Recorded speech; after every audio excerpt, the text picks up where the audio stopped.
Today I'm going to show you how to make one of my favorite Japanese comfort foods. So stick around.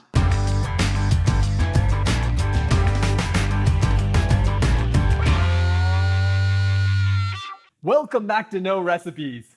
I'm Mark Matsumoto and I'm here to show you how to elevate your everyday meals. So hit that subscribe button and ring that bell so you don't miss out.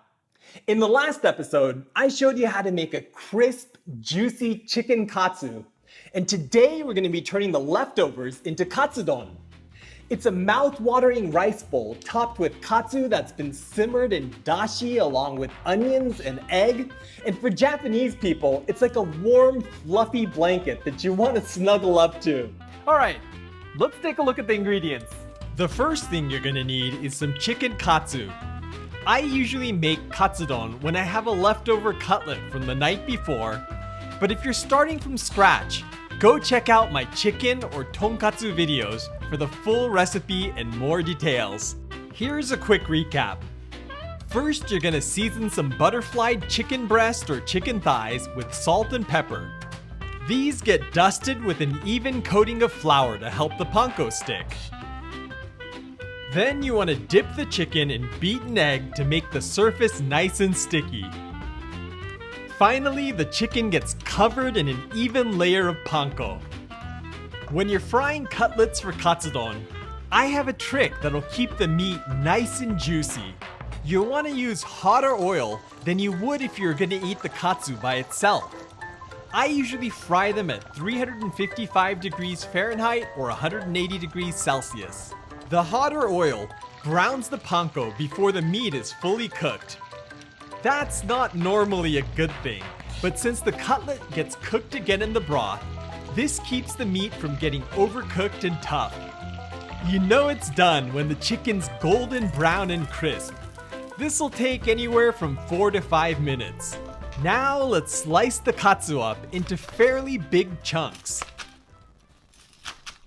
Okay, our katsu's ready, so let's have a look at our other ingredients. I have about half a small onion, a 1/3 cup dashi stock. You can check the link in the description for my recipe. 2 tablespoons of sake, 1.5 tablespoons of soy sauce, 2 teaspoons of sugar, 2 large eggs, and some Mitsuba or scallions for garnish. Let's start by breaking the eggs into a container with a spout. I recommend using fresh eggs from a farm that you trust because katsudon is best when the eggs are still creamy. Now we're gonna lightly mix these up, but you still want a clear separation between the whites and yolks for some marbling. To prep the onion, I'm gonna slice it up fairly thin so that it cooks through quickly. Then, I'm gonna toss them into a small 8-inch omelet pan. To that, we're gonna add the dashi, sake, soy sauce, and sugar. Alright, let's get that over to the stove and turn on the heat to medium-high.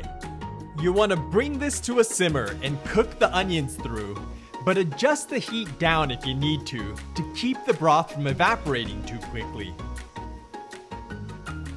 I also like to make this with other members of the allium family like leeks, garlic chives, or even garlic scapes. Once the onions are cooked through, let's go ahead and add the chicken katsu.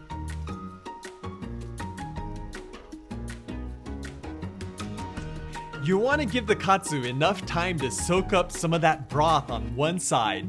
And then we're gonna flip the pieces over to season the other side. It may seem like a shame to simmer such a beautifully crisp cutlet in broth, but trust me, the way the golden breading soaks up the sweet and savory sauce is totally worth it. If you're using leftover katsu, you just need to warm it up.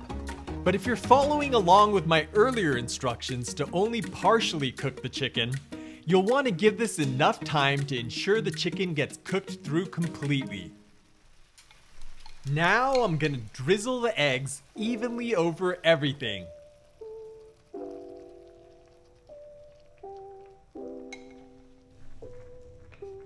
Then I'm gonna gently move the cutlets and egg around a bit to mix the hot broth into the egg.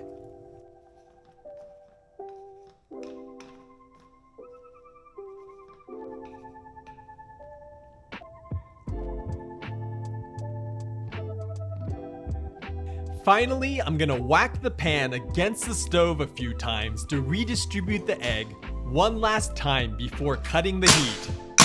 The eggs may still look a bit raw, but by letting them rest for a few minutes, the residual heat will gently cook the egg, resulting in a texture like creamy scrambled eggs.